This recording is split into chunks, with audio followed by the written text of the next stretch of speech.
Baseball, not always the best team wins, right? You got to still go out there and get it done.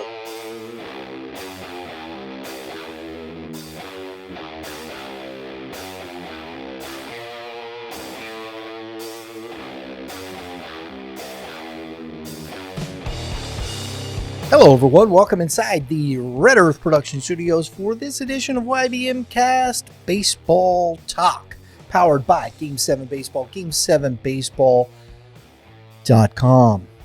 Register your team. Tournament's right around the corner. We're marching towards March, folks. That's what's happening right now. We got some great stuff. We're in the middle of our winter workout tour. We're very excited about that, which leads up to, how we set everything in motion. We're going to be out at Game 7 tournaments all summer, spring and summer. Looking forward to it. If you're going to be at an event, please check out our Super 7 series, the tournaments we will be with Game 7 Baseball. We're looking forward to seeing you guys at the ballpark. So make sure you register your team. Hey, 14U spots. We got the invitation out. If you're looking to be in a 14U tournament, come up to Warrenton Athletic Complex. We're going to have a great weekend of baseball, Friday, Saturday, Sunday with game7baseball.com. Register your team. We'll see you all at the ballpark. If you folks want to follow us on our socials, we are on X at YBM_cast. We joined the TikTok this year, folks. My social manager finally talked me into it. IG and Facebook and TikTok, all at Youth Baseball Midwest. Give us a follow. We have some fun. We appreciate you being with us. Today, guys, on the Prime Sports call link, coming back at us from Willard, Missouri, just a shade north of Springfield, if you want to know where that's at, folks.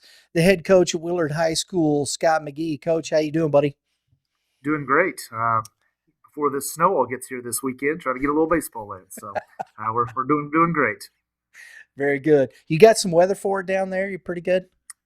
It's supposedly we're going to get like 15 inches this weekend. I don't know that will actually happen, but that's what they're claiming. So, wow. And we have the state coaches clinic this weekend up at Lake of the Ozarks, so it's going to be an interesting time. Man,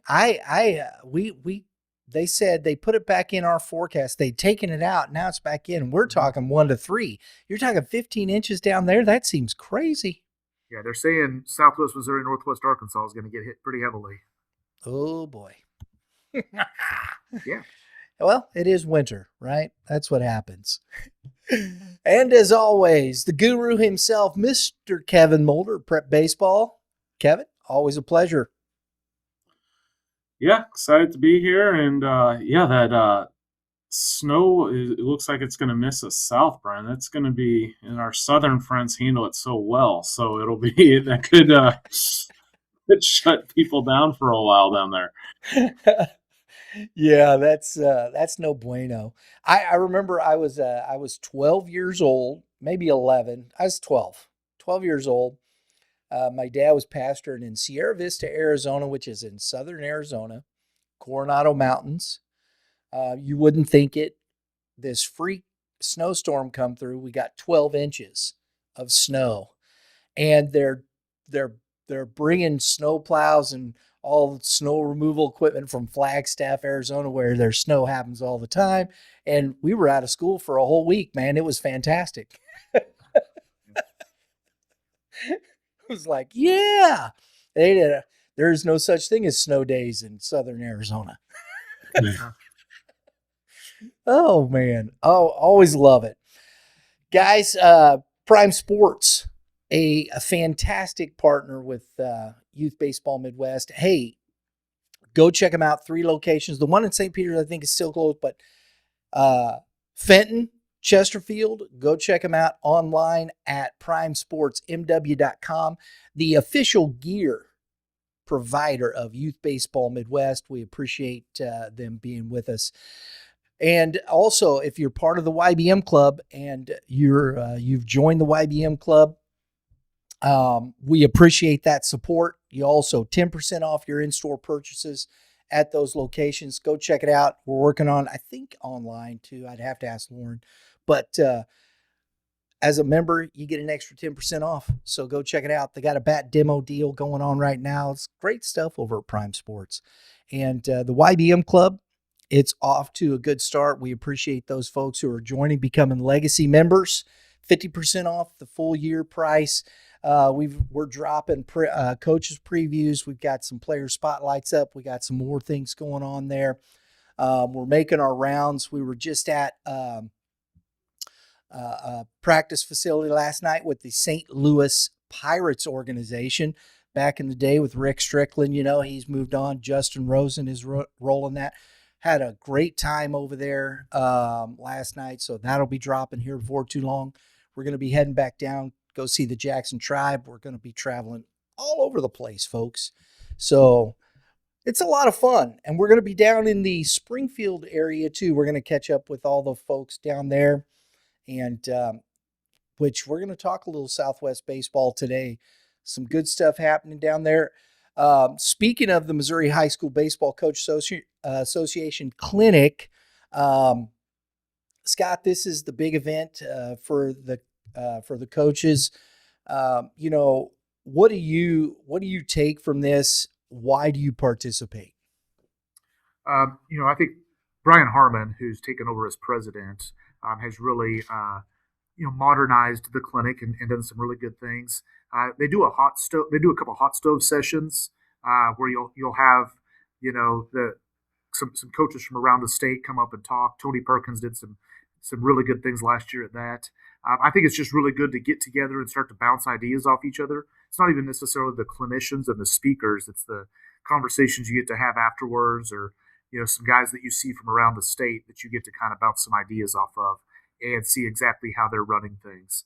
Now with this new practice window that we have leading into our season, where we can practice basically twice a week this time of year, it gives us an opportunity to try out some new things. So you pick up something this weekend, you come back next week and see if it might work for you. And if it does, it's part of your program. And if not, you can scrap it. You still have some while to work through some things. So it's always a good time. And I've coached basketball, football, and baseball in this state, and baseball coaches are far and away the most supportive of each other and willing to help. And this clinic's a big part of that.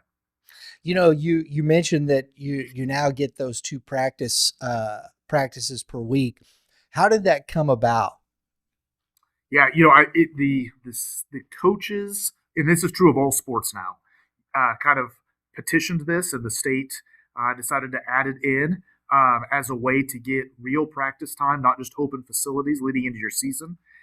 It's still not perfect for baseball, and that's only because if our kids are only throwing twice a week this time of year, they're not going to be ready for the season. So I do wish there was something we could do for the throwing, but that got put in 3 years ago, I believe it was, and it's been a big help. But basketball gets to do it, football, softball, everybody gets to do it in the 8 weeks leading up to your season. And so we're 5.5 weeks away from first practice or whatever, and so we've been doing that now for a few weeks. We went yesterday, we'll go today, and then hunker down before the weather hits. Kevin, those things are, and even as a college coach, when you were in college, any kind of extra time you can get with an athlete is gold, isn't it? Absolutely. And, Missouri has done a good job of moving the ball forward in terms of development in baseball. It's been a lot with the facilities. You're seeing a lot more turf. And this is another big step, is the ability to, although maybe not perfect, it is a big step in the right direction where they're getting time before the season starts to get their guys ready. So this is really good. And just to hit on the convention, I've been to a number. Obviously, I've been to all the national conventions, but I've been to a number of state conventions as well for high school baseball. And Missouri Baseball High School Baseball Coaches Association does a great job with their convention. And is one of the stronger state-run conventions in the country. Now, obviously, there's some bigger ones just out of population and, like a Texas or whatnot, but Missouri's is really well organized. They do a great job with the speakers, and it's just great to see that, there's such a strong commitment by the coaches to get together, kind of just Coach, I don't know if you get this feeling. I love going to these. I'm going to it this weekend or this Friday. It just gives you a little spark. It hits. It lets you know, hey, it's go time, and it gives you a little bounce, a little energy, and fires you up to get ready to start the season. So I am looking forward to it. But I feel like Missouri does a really good job with theirs. Yeah, I totally agree. I've been to some of the other states as well around us, and ours is just super organized, which really helps. And then, like you said, the buy-in from the coaches. I think last year they had over 600 people at the clinic. Numbers are a little bit down this year. I think it's just because people are a little bit worried about the weather. But it's really cool to share ideas with people. If you travel the state, as I know you guys do, Kansas City, St. Louis, Southwest Missouri have different styles of play. So trying to figure out how that style and maybe what you could steal from those areas is a real benefit. And because we do play Kansas City and St. Louis schools, but out of 36 games, 30 of them or 28 of them are going to be against people from around here. So if we could steal a few things from around the state, it gives us a huge leg up as well. When we're talking about that too, you get a chance to meet maybe some coaches you've never met before, that you're looking at programs that have had success, and that to me is, maybe they don't want to give anything up, but as you said, I find that more baseball coaches, when they get together, love to talk baseball, just love to talk about the game and how they look at it and what they see and whatnot. Because honestly, in a lot of respects, baseball is not a real big mystery. Yeah. There's only so many things you can do. It's throw the ball, hit the ball, and see who comes out on top. Oh, and catch the ball. I think the hard part is just finding what's the most efficient way to run your practices. I think that's something that we're all trying to get to do all the time. As you said, there's not a whole lot of different things you're going to do. Everyone's going to throw bullpens. Everyone's going to hit. There's not a there's not a bunch of plays that you run necessarily in baseball like you do in some of the other sports. But so we're all looking for ways of, with one ball and one bat, how do you make your practice reps be as efficient as possible? Because we also know once we start playing our 36 games, practice time gets extremely limited. So you better be really good these next 6-8 weeks if you're going to have a successful season. Well, that ain't no lie. Kevin, when you're, looking at those things and bringing that, to me, I think a lot of the game comes down to between the ears for a lot of these players. And I think that, to me, is the biggest thing for a coach at this point, is how do you get all, whether it be 13 guys or 18 guys, how do you get them all on the same page? Yeah, absolutely. And I think Coach hit on a lot of it. And, you kind of have two different sides of the coaching: is run the most efficient practice you can run, and how to get reps and not have guys standing around and keep them engaged. And then it kind of shifts to in-game. You're really managing individuals and making guys feel confident about their roles and have them ready to go, and, getting buy-in that every job, whether you're the starting catcher or shortstop or starting pitcher, or that guy that coach is going to call on in the 6th inning to pinch run or to bunt or to be a defensive replacement, and having that player understand how important his role is to the team and buy-in. And that's the huge piece of being a head coach, is, making sure that buy-in is good from all pieces of the roster. Coach, do you think that a lot of these guys, a lot of head coaches, especially in bigger programs, are, and I think this is happening, and I think it's happened at the definitely at the professional level. You see it now. I think it's going to start happening more and more with the NIL money in college sports. I think you saw it a lot this year. But a head coach, if you've got the assistants and you got those things, the program that you're building, you're managing, as Kevin said, I liked what he said there, you're managing more the people around you, managing the kids, the egos, for lack, the confidence, the this, the that, to direct everybody in that one space. You're delivering the philosophy on a regular basis so people understand where to go, how to go, and what they're supposed to do. Yeah, this is my 19th year here coaching as a head coach, and the job has just changed a significant amount. It used to be I was the baseball expert, and I'm the one who determined how you should stand in the batter's box, and there's so much else now to do that those aren't really roles I take on anymore. And I think that's why if you're a baseball coach, you want to try to learn from the large football programs. I try to get any football coaching clinic video I can get. It's not about X's and O's; it's about program building because that's how they are. We are almost like the CEO of our own program now, where I used to kind of feel like the branch manager and I'm in the weeds with the guys. Now it's a little more of how do we make sure that this freshman is feeling valued because in 2 years, they're going to be our shortstop. So what can we do to help get them ready? And baseball programs have just become so much bigger and so much better that those things are almost a requirement now.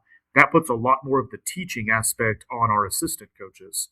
And so the assistants have to be really good at getting the head coach's vision to the players and being that bridge. And so that's I think of the good programs, that's a pretty consistent thing you're seeing now around our state. Kevin, your thoughts? And I'll also say, the best head coaches find a way to get their assistant coaches actively involved and giving them a sense of, something where they can lead or teach. And, it sounds like in your program, whether that's the infield player, the hitting or the pitching, you really can't be an expert at all, or at least you don't have time to do it all. So if you got great assistant coaches and can give them good roles, you're going to find a much stronger program. Absolutely. I love that. And we're seeing a lot of young coaches, especially in your neck of the wood. There's some young guys that have really started making a splash in some of these small programs, having a lot of success. And then there's the juggernauts. Is there some coaches down in that way that are standing out in that capacity for you, Scott? Yeah, I mean, I think you look at a lot of our smaller school coaches that, are ready to jump up and take a bigger job. I look at like a Blake Hobbs down at Gainesville, who's pretty entrenched because he married a Gainesville girl, but he's turned that program into a real strong one down there. I don't know how small you would consider Class 4, but Casey Lettle at Rogersville has done an outstanding job at that school. Courtney Spitz, they're back down to a Class 4 at Springfield Catholic. He's done a really good job, and he's a younger guy that has college coaching experience. I shouldn't have started mentioning people because I know I've left some guys out, but there's just a lot of good baseball people in our area who are doing good things, and then we have a lot of good young assistant coaches that are kind of ready to take that next jump as well. So I do feel like because we don't have as many travel organizations down in this neck of the woods, a lot of the younger coaches are jumping into school coaching, where maybe in some other areas of our state and our country, those guys are becoming the lessons guys who coach a summer team and are staying out of high school coaching. So we may have a little bit of a leg up on some other areas of the state because of that. Yeah, that's an interesting thought. Because that's a huge part up here in St. Louis, Kevin, isn't it? Yeah, I've talked about this before. I feel like the different parts of the state have different advantages or obstacles that they have to work on, and there's no question the Springfield area, which would probably be the biggest non-metropolitan area, it's outside of St. Louis and Kansas City. Some of their advantages are they get a little bit more say or time with their team because the club scene is less prevalent, or they might play club baseball, but they only play with them in the summertime. They go to some tournaments with them, and the coaches there get more time or see their players more often, whether it's just playing in a game in the fall and coach happens to be there, being able to see them. And they also get their hands on them younger, I feel like. They do a better job. I bet Coach McGee knows some of his middle school players right now and has seen some of these kids running around his campus and, at his games. I've seen them when they've made runs to the Final Four. I see all these 9 to 12-year-olds in Willard hats. And I'm like, oh my goodness, Coach McGee has the machine running already. He's got these boys. Like, I know I'm going to be watching these kids, 6-7 years from now, whatever it is. These are the kids that are going to be on the field for him. And he's got these guys already in the system. And the benefits to that is, I'm sure Coach McGee isn't out there running 10U practice, But I wouldn't be shocked if that 10U coach has seen what Coach McGee is doing and how he's teaching some things. And Coach McGee can kind of have his own little coaches convention of his own, not a formal one, but hey, this is how I teach hitting. This is how I do infield play. Hey, come over and check us out. This is how we do infield practice, or some of my ideas for practice. And his kids are ahead of the game by the time he gets to them in ninth grade. They're all kind of speaking the same language. So that's one of the major advantages of being in a situation like that. We had the privilege. We did. We last year we were down for a winter workout tour, and Nixa, similar. You think Nixa, big class A. You guys are class 5. You think, but both Coach McGee and Coach Hughes are running a similar type thought process. And it was interesting because even Coach Hughes told us that 98% of those kids that are in that Nixa Pro are going to Nixa High School. And he says, we do have some kids that'll be going to other schools. Yeah, we do. And we don't push them away. And that's great. But, that's where I think it's interesting, because up here, we're running around out here and we see in the St. Louis market, especially St. Charles, all around that, you'll see 2 kids from this school over here playing with this club, and 3 over here and some over here. And I think it's just the difference in the dynamics. And as you said, Kevin, I think each one has its own challenges in how you bring all that together at the end of the day. And I think you just have to turn it into an advantage for you. In the bigger metropolitan areas, there's some great club programs, and not that there isn't outside of those areas, but you can rely on the training of some of these real experts, and the kids. There no doubt the training that these guys are doing and the development that is happening is really impressive. It is different than it was 15 years ago, without question. But the trade-off is, if you're at whatever, Lindbergh High School or Kirkwood or Francis Howell or Ladue or whatever it is, you're not working with your group as much. They're off with club team X. It's kind of the trade-off. Yeah. Yeah. And speaking of Lindbergh, oh my goodness, they're going to be good. Okay. Leave that one there. Let's jump into this a little bit, because I think this is going to be, we're bringing this in. Coach, one of the things that's interesting to me, and I started doing this because, honestly, you're one of the folks that I've been listening to over the last couple of years. You've dialed this pretty good. So I got to figure this out. I got to see what's going on here. I got to kind of educate myself.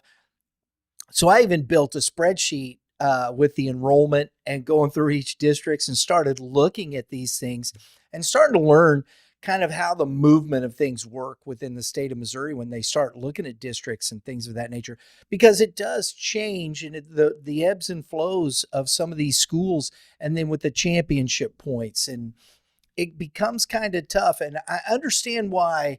I do understand a little bit from Misha's side, as we've discussed. Sometimes they don't know if some of these smaller programs are going to have schools. How do you district that? How do you put these things together? Everything always has their unique challenges. So, when people say, I wish we could, I after looking at some of these things, I kind of go, man, this is kind of hard. And I don't know that I'd want to be the one in charge of this. Yeah, it is not easy. It is frustrating that we'll play Marshfield on Thursday night, and then the districts come out the next day. And that could be a district number 1 seed on the line, or it could be that we're in different districts and we won't really know. And so that part is a little bit frustrating, but you also get so many games. I mean, that if you guys look around the state, you can throw the seeds out the window a lot more in baseball than you can in maybe football or basketball. So, it comes out of that pitcher and a variety of other factors when you get to that part of the season. Yeah, absolutely. And in the Southwest, we started looking at this a little bit, and you're the first one to and I was wondering about that, because when championship points, what is this process? How many years is it? When do things start falling off? How do we really kind of understand this dynamic, Coach? So basically, each round you win, you get a point. And then you add that up over your previous 4 years. And once you have a certain number, you start moving up a class. Or if you get up to 7, it's either 7 or 8 points, you move up 2 classes. And so you make like Vianney this past year made it to the Final Four. I think they got 4 or 5 points. So that means they'll be in Class 6 for at least the next 4 years. And so because roster-wise, enrollment-wise, they're a Class 5 school. So now they get bumped. And so you kind of see those kinds of things happen. And it's tough because, like, realistically, Vianney probably should be a Class 6 program every year. When it struggles is when you've got a Class 1 or 2 or 3 program who has a magical run, and it basically cheats the next 4 years out of that school from ever having a real chance. Because you guys know how private schools are. Like there's the private schools that are the Vianneys and the CBCs, and then we have some private schools down here, private Christian schools that sports is not a major focus, but they end up having a magical run, and it ends up kind of hurting the next group. So it's not a perfect system, but I don't know that there is a perfect system. If you go around to different message boards around the country for high school baseball, everyone complains about the private-public situation. And you guys know as well as anyone, looking around our state, how many public school transfers are there? I mean, there's a ton of public school transfers. So to say that the private schools have this huge advantage, I mean, they do have an advantage, but I don't know it's as big as maybe it was 20 years ago when you look at that. We've had that conversation, Kevin, and you've talked about that and advantages, disadvantages. And is there a way, maybe, do you think that we may ever see some kind of separation between public and private? There's certainly a possibility of that. I personally love, hey, let's settle things on the field, because it's fun to find out who the best is on the field. And if you look at Missouri specifically, I have no doubt that Coach is correct that the private schools have advantages. But if you look at the results of the state tournaments, the public schools have more than held their own, and in fact have probably been on the better end of that. Now, I put a caveat on this, and Coach nailed it. The smaller school private schools are the ones that are more greatly affected. It's not going to hit the Rockhurst and CBCs and Vianneys, because, Vianney they'll be just fine playing in Class 6. Whether there should be a 5 or a 4 enrollment-wise, Vianney will always be okay. But it is those small school ones, and those are the ones that could actually be, as Coach said, sometimes at a great disadvantage long term. We've talked about that, how they might get we always say the best player in the state could theoretically be at a Class 2 school. Well, it's not necessarily going to be at the Class 5 or 6. The difference is it's the amount of players they have, not the quality of play. It's a depth issue, and so when they get 2 good players that roll through a Class 2 school and they carry them to a state Final Four, and then those guys leave or graduate and they go back to being what they traditionally are, that's the kids that really suffers. The 4 classes after the so-called studs graduate. Yeah. Yeah. Just down in that neck of the woods, you brought up Coach Spitz from Springfield Catholic, dropping back down to Class 4. And I mean, they didn't have a bad season. They were 19, I think, and 10 last year in Class 5. And a lot of those kids are coming back. I think they're going to be solid. And probably, so now you have Springfield Catholic in that Class 4 and maybe more in the conversation in a district championship, right? Go ahead, Kevin. I was just going to jump in and say that one would be a perfect example.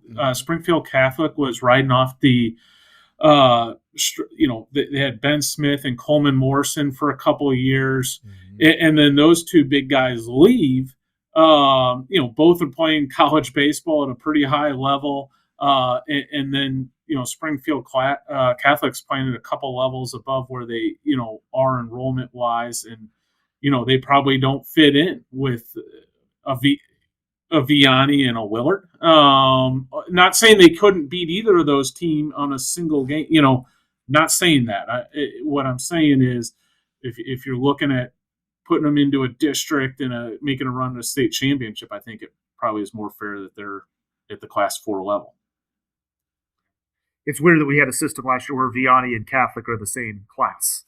Like that doesn't make for all of our private-public debate, well, they're both private. How do they both end up in the same class? That is something. I agree. We need to settle this stuff on the field. You're always going to – there is no perfect system. You're going to have the one-offs. This year, Vianney's Class 6. This year, Catholic is Class 4. I think that's where both of them should be. Catholic will be in the mix in Class 4, but they're still not like a top 3 state favorite. In Class 5, to think that they were supposed to beat a Glendale – who's in their same city and has 5 times the amount of students. I don't know that was ever a great system that we had, especially once. If Catholic still had Smith and Morrison and Jeremy Rader and all those guys, then maybe they could do that. But year in, year out, they're not at that level. Yeah. It'll be interesting to see. There's one up here, and I think this is one of those examples here. Coach Hollander has done a great job there. Duchesne has a lot of talent. Are they going to get another bump? They won the state championship in Class 3 2 years ago. They won the district title in Class 4, made a great run, and they were down one of their big arms. He's back, and they still have that nucleus, that core of players.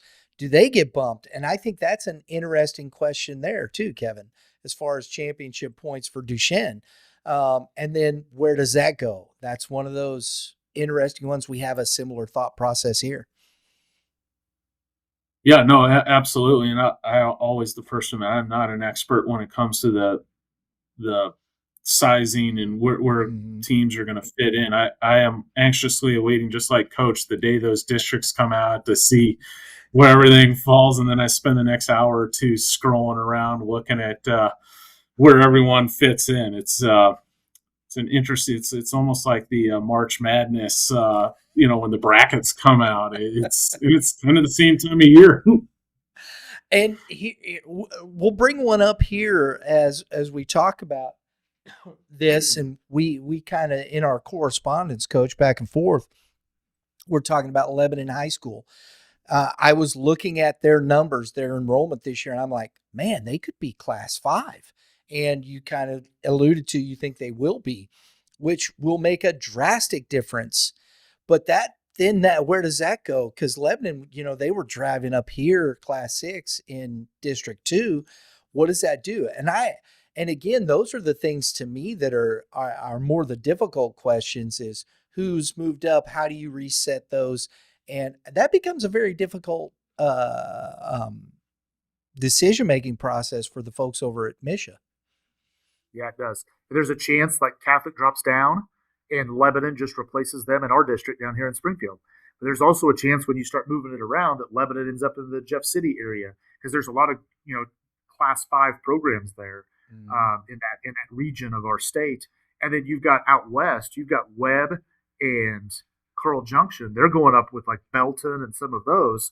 Does Lebanon slide in somehow, or does that impact something there? So there's a lot of ways that could go, and that's what I mean by that Marshfield situation. Because selfishly, we've got Marshfield on Thursday. We've got a smaller school Friday. We got Blue Valley Northwest out of Kansas on Saturday. Well, I've got a legit dude in Levi Hilton. Like if Marshfield's not in our district, I want to see Levi Hilton against Blue Valley Northwest, and let's hook it up and see who can win that game. If Marshfield's in our district, though, I need to throw Levi against Marshfield, and so you're constantly trying to make that decision without the full gamut of information. And so that just makes it a little bit tougher for you to determine. It's a good problem to have, but it definitely does open up some questions. I will say, Misha baseball-wise, they've continued to allow us to do more. The 36 games, the 3-game quarterfinals, all of those have been great changes. So I'm on good terms right now with the way Misha baseball is being ran. Yeah, and I think that's it. These are we're talking about difficult subjects here. This isn't just these are these are questions that have been talked about and thrown around, and it's not just a quick fix. Oh, we can do this and it'll work. As you said, we haven't found a um, perfect scenario that everybody's happy. I don't think that'll ever happen. But you do the best you can with what you have, and I think so far, and that's where I think the state of, we've talked about this a lot, Kevin, the state of Missouri baseball, I think, is in a really good place. It has. It's gotten better and better, and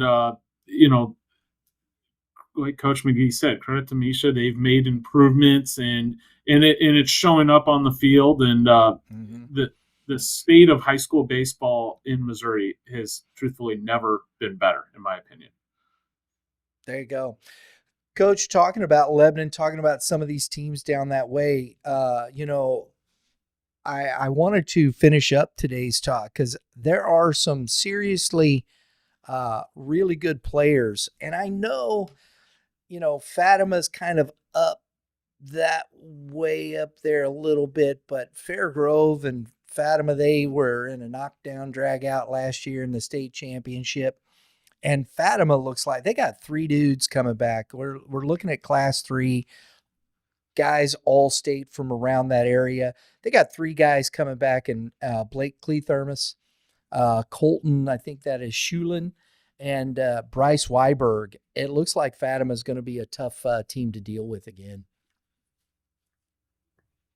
Yeah, I think Fatima is going to be really good. Fairgrove is going to be good. That we've talked about before, but that's, you get outside of St. Louis and Kansas City, you start looking at Class 2, 3, and 4, and it's kind of spread out all over the state on where you might get some great ones. And so it's pretty cool to see those matchups. Fairgrove's got a guy back that's legit. I think he's going to Missouri State. He's a junior, so it's going to be that's going to be a potential matchup again. And speaking of that Gavin Thomason, right? Yeah, yes. He was. As a sophomore, he was first team all state as an outfielder. Kevin, have you seen that young man? Yes, Gavin's an electric player, really strong, right-handed hitting outfielder, and has been on the scene for a good while. And Missouri State got him committed this fall, and he's a really good player. Yeah. Now here's a little known town. And I know this town because my uncle lived in that town for many, many years, owned a restaurant in that town for many, many years. That's the little town of Ava, Missouri. Class 3, Ava's got a couple of kids. Braxton, I think that's Swearingen, honorable mention infield. Kyle Pitts, senior, honorable mention DH utility. Ava has a pretty good baseball program, Coach. Yes, they do. They've been good for a while. They had a guy, Dalton, that went to C of O a couple of years ago, left-handed arm. That was a good one. That's an odd region. You're like kind of 30 minutes from everything. So if you got some kids who are into baseball, they could do baseball pretty much every day. There's not a ton of distractions there. And so that's a good league that they have to compete in. And so it's sometimes tough. They're kind of like a West Plains, or I mentioned Gainesville earlier, where you're going to have to travel quite a ways just for your regular games. So hour and a half bus trip is normal. Where you get up in St. Louis, and no one's traveling more than 25 minutes for a game because there's so many good people right around you. And so that makes it a little bit of a challenge, but Ava's doing a good job down there. Yeah. Kevin, have you seen these kids at any of your events? I have not, but I am well aware of where Ava is and have been through that town. So I will be rooting for Ava this spring now. Yeah, there you go. I love that. Holden is another program in that area. We're looking at a couple of kids. A 2026 Drake. I got to put my glass on. Guard, there it is. Honorable mention catcher, and Cohen Drake, who is also a senior, second team infield. Kevin, are you familiar with any of these names here? I know if you don't, that's fine. I get it, but I don't know if you've seen any of these. Yeah, Cohen Drake in particular, middle infielder, also gets up on the mound and helps out. He's committed to Drury University. Pretty well pretty well-rounded guy, has a good arm across the infield, and is the type of guy that has some juice in the bat, and an upper 80s arm as well on the mound. So I truthfully do not know what exactly he will do at Drury, but it sounds like he's an outstanding two-way talent for them. Yeah. Holden's one of those programs they've been in the Final Four pretty recently too, haven't they, Scott? I believe so, but yeah. I'm really bad about knowing some of that sometimes. I know. It just popped in my head. I'm thinking, you know what? I think I've seen Holden, but they are a pretty solid program year in and year out. I know they've been in the state rankings multiple years, so I do know that. Yes. Yeah. So there's another team. I think you got some kids. Also, of course, Licking. Another one that's around. You have a senior, Carson Walker, second team DH utility. Licking's one of those programs. Again, I know they have been there. I met Coach, what is it? Harv Antle. Harv Antle, yeah. And Kevin was telling me, yeah, that guy's been around. He's one of the dudes. Yes, he is. That's a baseball community. I actually recruited his son to. Okay. Yeah, I recruited his son to Jeffco.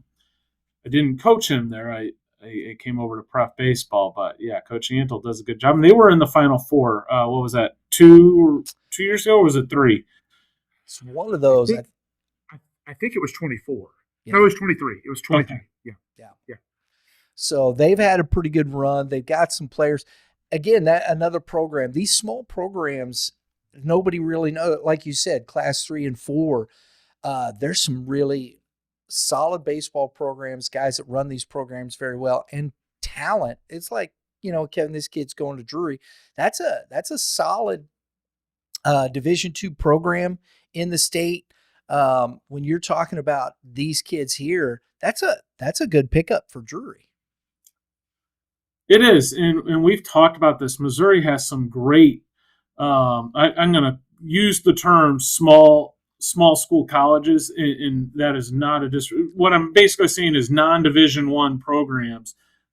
Missouri has some great Division II, Division III, junior college, and NAIA baseball. And Drury, is one of the gems in our state. They just redid their facility, sunk a lot of money into it, got all turf, obviously in Springfield. So that's a phenomenal option for our Missouri players. And Coach Nasby has done a really good job with that program, and gets up and recruits, honestly, the entire state. He's over there in Kansas City. He gets guys from St. Louis. He obviously does a good job in the Springfield area. So big fan of Drury University. Do you build those? Do you go out and actively seek those relationships with those coaches in that area? Scott. Is that for me? Yes. No, that's Scott. I'm sorry. My fault. Yes, I talked to Coach Nasby and then his pitching coach, Gage Jacobs, and his main assistant, Eric Briggs, who used to run the Royal Scout team. I talked to those guys a bunch. He talked about the D2 programs. The D2 coaches in our state also do a great job of communicating with all of us. Coach Crooks at UCM. Obviously, we have a lot of guys that we've sent to Missouri Southern to play for Bryce Darnell and Nick Tuck. There's just so many good people involved. There's a kid from our conference this past year that's up at Maryville, who's another Division II up there. So it's been a really good time, and I really like the coaches in the state at the college level as well. And I think sometimes it's missed here, Kevin, that Coach Darnell was the head coach at Webb City, if I'm not mistaken, correct? Kevin? Yes. Yeah, yes. Right? Yes, correct. And I was going to say the Division II coaches in Missouri Southern and Drury in particular have been able to capitalize on the location of the Final Four, because now last year was a little different, but often the Final Four falls in a dead period for Division I baseball. But you always see the Missouri Southern and Drury coaching staffs all over the Final Four during that week. Now last year it kind of fell in a way where the Division I's were able to come, and we had Missouri State and Mizzou down there. I think SEMO was there for a day as well. But every early June, we always see the Division II programs down there recruiting, and the D1s come as well, unless they are not allowed to by NCAA rule. Now, Class 4 down in the area there, definitely I think the team we've already talked about this. I've pretty much said this. I think Logan Rogersville is pretty much a preseason number one across the board with a lot of folks, and for good reason. Trent Teagan, the senior, first team catcher. Nate Eakins, first team pitcher. I mean, when your catcher is coming back, first team All-State, right there, that just says a lot about the program and the leadership that's going to be there, Coach. I mean, you know this team very well.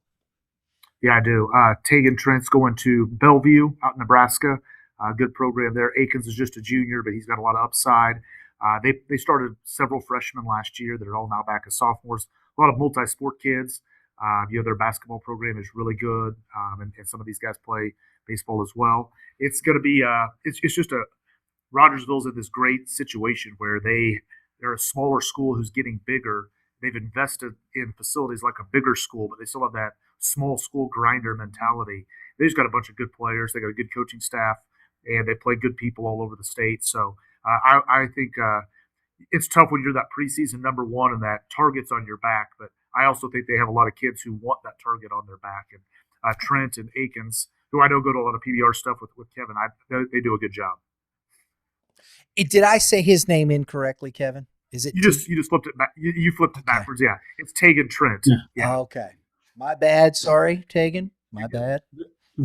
There is a lot of depth, yeah, and Jack Sutherland and Cooper Wagner are the two freshman starters from last year that are now sophomores that are, the Division I type guys. They have another group of freshmen coming in, and it's interesting. The nice thing about being one of the mid-sized schools, if assuming they're going to compete at Class 4, they'll have that target on the back, but then they can still go play. They can still put a chip on their shoulder when they go play Willard or go play Nixa. Oh, these are the big boys. These are the big 5 in Class 6, and they're somewhat, the coach can kind of play that card on them and say, hey, we're just a little, let's show them who we are. So they kind of have that to fall back on. But truth be told, Rogersville can play with anybody in the state. They could jump into that Columbia tournament and be just fine. They could go up and play any of the big schools in Kansas City or St. Louis, or certainly in the Springfield area. You put them in a tournament with Willard and Nixa and Kickapoo and whoever else. I'm not trying to shortchange it. And they will more than hold their own. Yeah. There's another couple kids here from the All-State. Second team pitcher, second team DH utility, starting with the senior over at Seneca High School, Drew Sherwood, and then the junior Yeager. Is it Yeager or Jack? I don't know. I thought it was Jagger, but I don't know him. I know he's going to OU, so I know he must be pretty good. But we don't play Seneca. Oh, I know he throws hard, so Kevin. It's Jagger Wilson. Jagger. Yeah. Okay. Yes. They've got those kids. Seneca's another one of those programs. Since I've been watching Class 4 baseball for the last 3-4 years, they've always seemed to have been very good, Kevin. And these two players, they got a couple of dudes here. Seneca has a history behind them. That they have produced talent before. And I would expect them to have a strong spring this year, of course, led by Jagger Wilson. Yeah. Are they on your schedule at all, Coach? No, we don't play them. No, we don't. Okay. It's a little bit. That's not particularly close to him either, though. Like that is the extreme corner of Missouri. Yes, it is. Yeah, it's right at about an hour and a half, and I did reach out, but it just didn't work out. So. Yeah. Okay.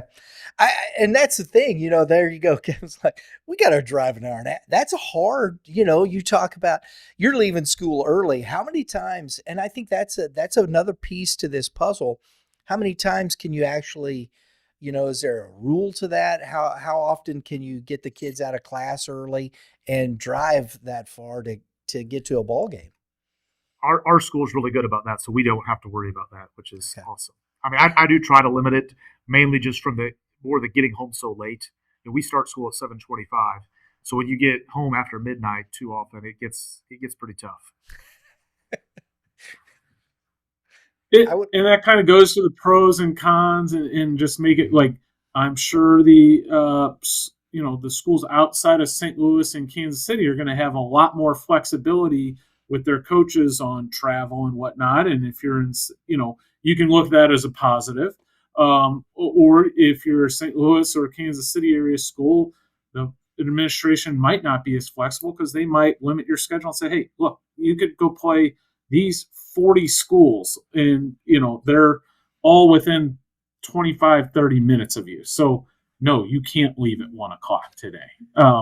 So it all is kind of how you look at things, Yeah. Yeah. That makes sense.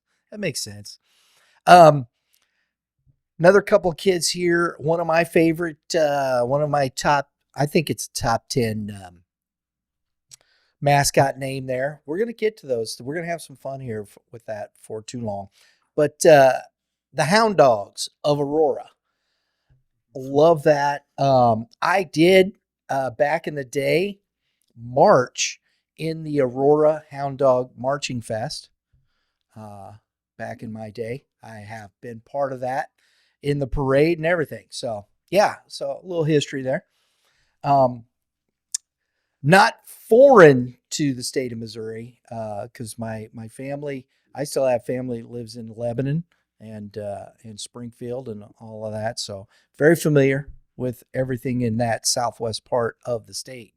But you have Sean Casey, who is a junior, first team infield, and then a sophomore, Memphis. Now this is a great fantastic baseball name, Memphis Mooneyham.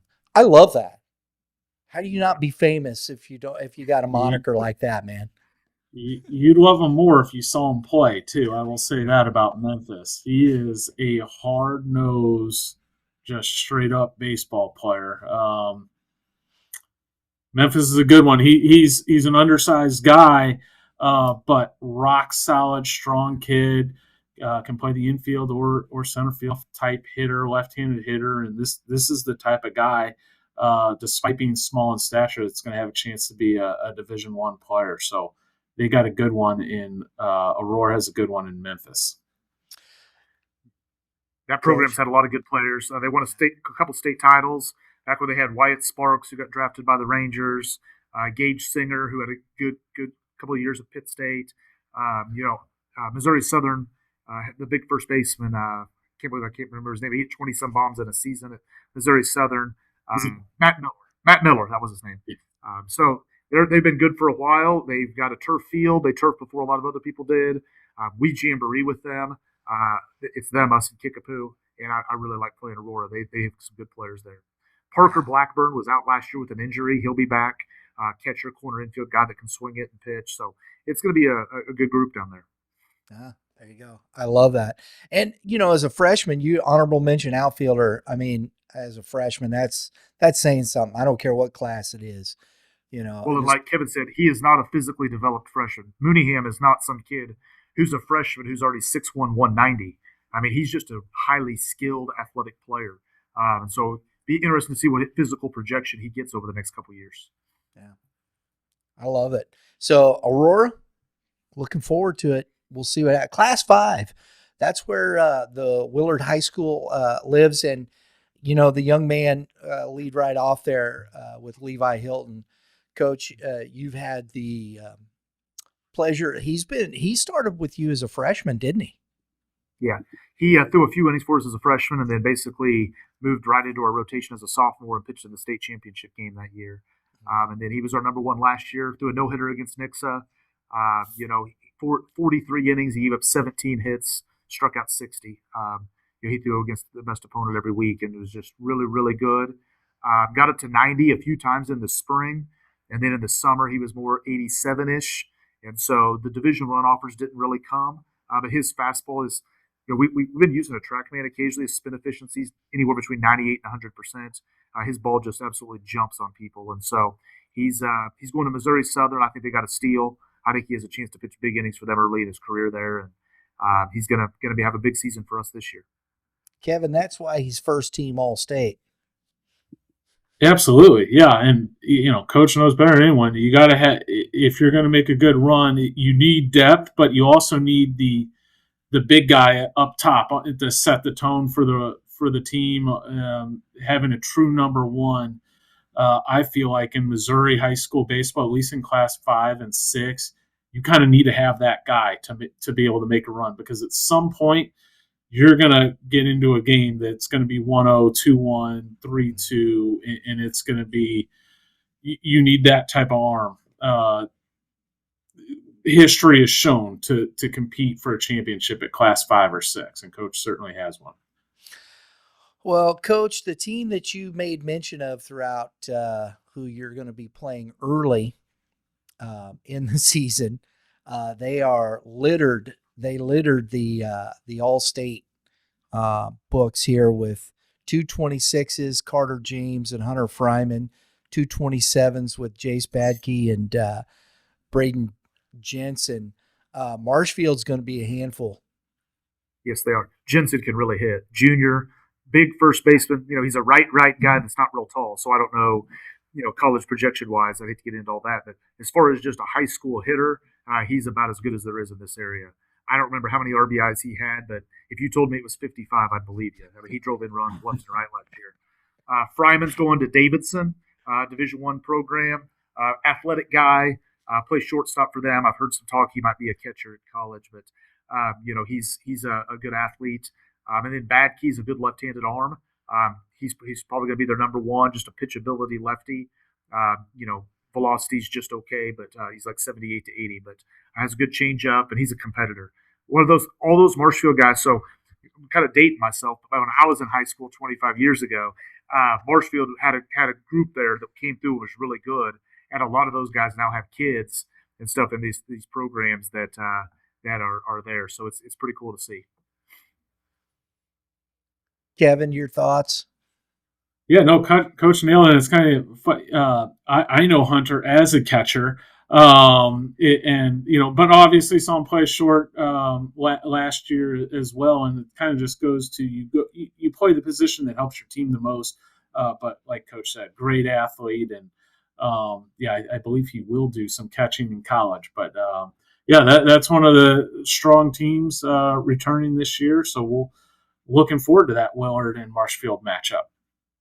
That's opening day, Coach? Opening day at our place. Just open up a brand new field that night. Nice. So, jeez. Yeah. What's that date again, Coach?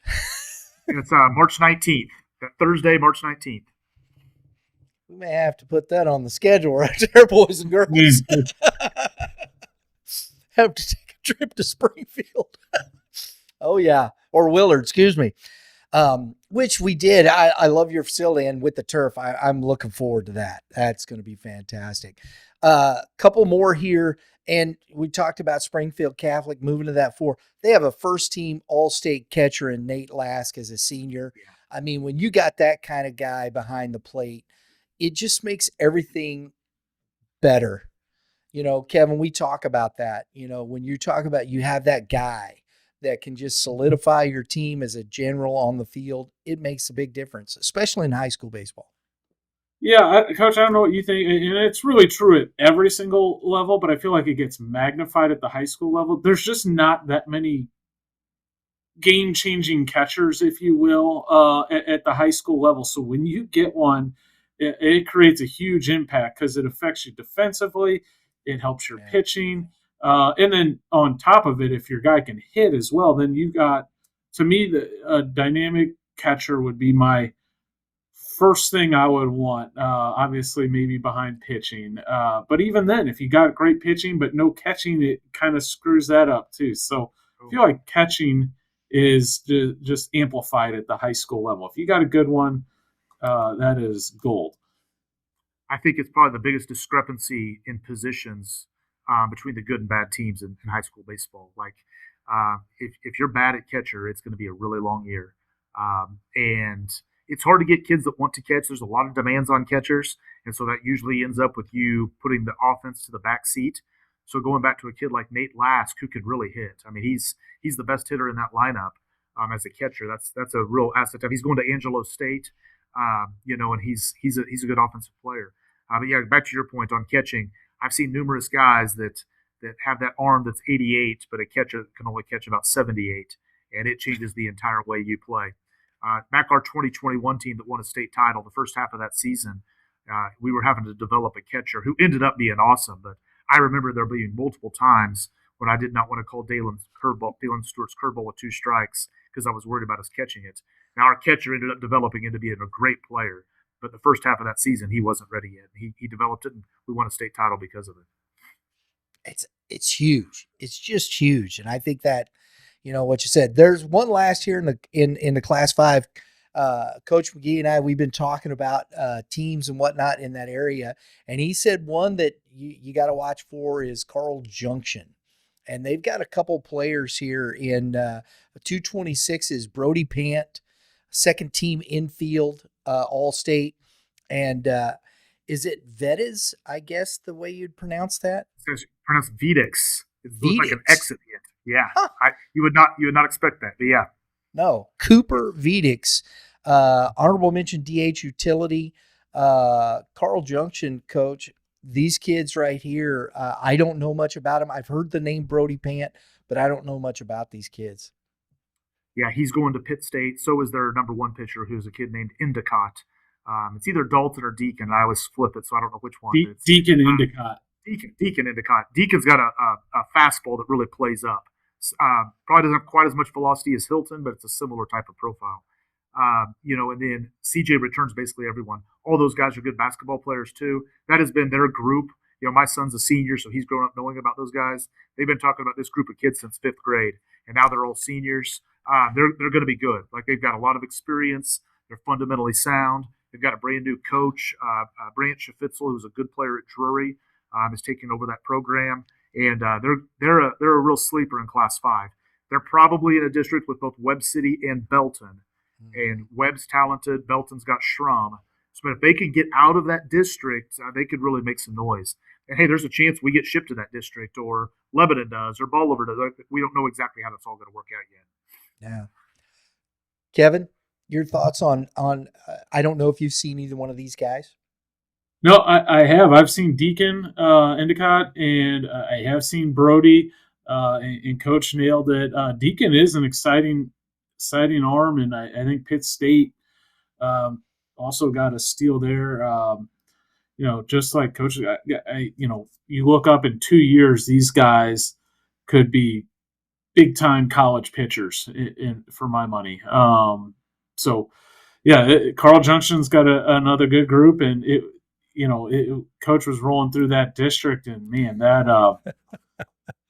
that's interesting. And yeah, you get the likes of a Cooper Schrum thrown at you, and everything can get derailed. But then you survive that, and you're free to make a good run at the same time. So that'll be fun to watch. And to Coach's point, Webb City. If people don't remember that that quarterfinal last year with Webb City and Platte County, and Platte County came up and won the state championship. That was 3 games that were decided by 3 runs. They were 1-run games, and 2 of them went to extra innings, folks. That was a phenomenal quarterfinal. And Webb City's got a lot of those guys back. That's going to be, I think Webb City's going to be very tough again, as you said, Coach. That district's going to be brutal. Yeah. I'm just saying. It is, yep. Webb City's really good. A bunch of multi-sport athletes who are good. Their catcher was out a lot of last year, Mason Williams. He's also going to Missouri Southern. Really good athlete. On the mound, they returned. They lost their 2 best arms, but their 2 best arms were hurt for a lot of last year. So a lot of guys had to step up, and now all that group is back. And so that's going to be a huge help for them as well. They've got a Mason Young, who was a younger guy who can pitch. So it's going to be – they'll be good. with Webb, it's kind of come down to if they can get just enough offense. They've been so good on the mound and so good defensively. The years where they have just enough offense, they can be really good. And they were so close to beating Platte last year. Multiple times you thought they had that series won. And I'm sure Coach Donig is not going to want to hear this podcast. I'll expect a text about 30 minutes after that thing posts, but hey, they were right there, and it's just the way baseball goes. You could be sitting here talking about state champs Webb City right now. Yeah, from a year ago. So yeah, it's like why bring that up? It's painful. There's one other thing because we're getting a little is with Lebanon there. Lebanon, Beckett York, the junior, Cole Milliken, and I'm missing the other kid there. Landon Coy. Yeah. Dynamic. We're going to get an opportunity to do a player spotlight with Cole Milliken. I'm looking forward to that. We're going to hope to get by and talk with Coach Wheeler there at Lebanon. These three players, Kevin, they're really good. Yeah, in terms of talent and like moving on like that, that Lebanon squad is got some high end stuff. I love all of those guys. In Lebanon, before those guys had been very competitive and a really strong team. So this one will be. They got a good group for this spring. I had Beckett York and Landon Coy at the Future Games, both highly recruited young men and very good talents. Beckett has just a really sure-handed shortstop.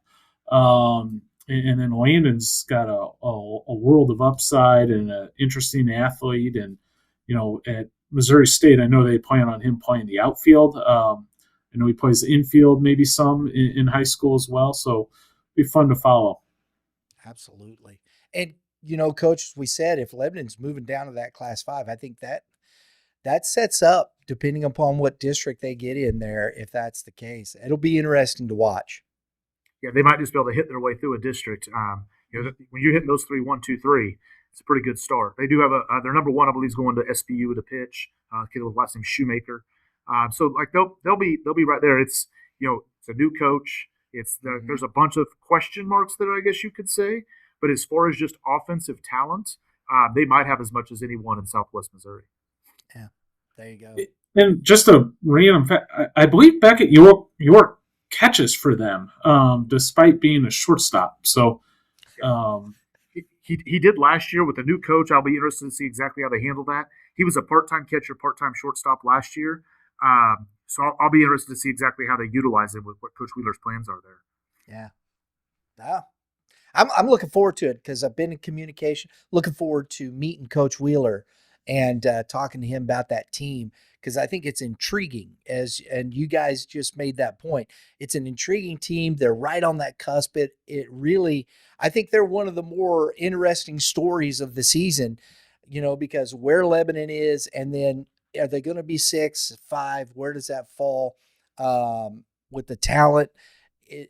Those are things that I think are really interesting at the beginning of the season as far as storylines and what you can talk about when you start getting into this. I know it sucks for the coaches because it's like, I want to know where I'm going. But for me, it's really interesting. I think it's an intriguing story, this team. So I'm looking forward to it. I really am. Class 6, we'll talk a little bit more. Rolla's a team I want to get into. We'll have some conversations. I think Rolla, that's one of those teams, they're not in a conference anymore. They're kind of just right there in the middle of the state by themselves. That's a tough gig right there, boy. And but they've got some players. Rolla's got some guys. Colton Skeeter-Smith, I believe he's going to Nebraska, center fielder. Their number one, Jensen Thomas, is going to Angelo State. Rolla, man, you want to talk about just a tough situation. Their field got damaged by a tornado last year. They're still natural surface. The cage situation's not great. He's got all sorts of contacts in St. Louis. And to go back to your earlier point, he reaches out to schools in St. Louis, and they say, well, my admin's asking me, why are we driving past 30 Rollas to go play Rolla? We can just stay right up here and play. So he's constantly trying to find ways We do play them, but a lot of other schools around here do not. And so he's stuck to where he can play closer, small schools, or he can try to find places on weekends to go play people way outside of his area. But he's doing a good job with that program, and they have a lot of talent. And we had a good game with them last year. I expect another good game down at our place this year. Oh man, that is not a. You got to want that. That shows a lot of love for the game, and as a coach, being in that situation and really understanding that's a tough spot. It just is. So, kudos to that coach. We're going to get into that a lot more, guys. I love this conversation. As always, it's greatly appreciated. I'm looking forward to it. I'm starting to. Well, I just think I'm starting to smell the grass, but you're not really smelling grass anymore. You're smelling turf. Absolutely. we have 33 games on turf this year. 33 of our 36 are on turf. So it's a different world than it was. That's a few years ago. Yeah, it's a totally different world. I understand why, though. I get it. You got to be able to play the games, and if the weather in this area, it is what it is. So, Kevin, last thoughts. This was a fun one, and I'm excited to get down to or over to the Missouri convention with the high school coaches this week, and it's kind of going to be the unofficial start to the season. So I'm looking forward to get things going. Absolutely, Coach. We look forward to seeing you over there, and enjoy the weekend. Hall of Fame. It is just a fun weekend, isn't it? It really is. It's just a great things happen in our state. You guys are contributing. There's so many people contributing to baseball improving in this state, and this is just one more thing of it with the MHSBCA clinic. Kind of keep my letters all straight there. I know, man. I'm with you there. You're like, did I say that right? All right, folks, thanks for tuning in. Please, if you like what we're doing, take a moment, hit the subscribe button, hit the like, share it. It helps with the algorithm right here. We got some great stuff. All of our podcasts. We got our live stream baseball games coming up. We got a special youth baseball podcast coming up. We're going to be traveling. I want to give people, we're going to be going to different clubs around the area and talking about youth baseball and the topics there at the top of the mind with travel, with development, with all these things. And we've got some great clubs that have already said, yep, we're in. Let's have these conversations. So I'm excited for this one. I really am, talking about youth baseball and where we're at in those with those topics. So make sure you're subscribed, please. If you want to support us, we got some great exclusive content continuing to come your way in the YBM Club. Please, it's helping us continue to do what we do, traveling, going and getting out and doing all these things. So we appreciate it very much.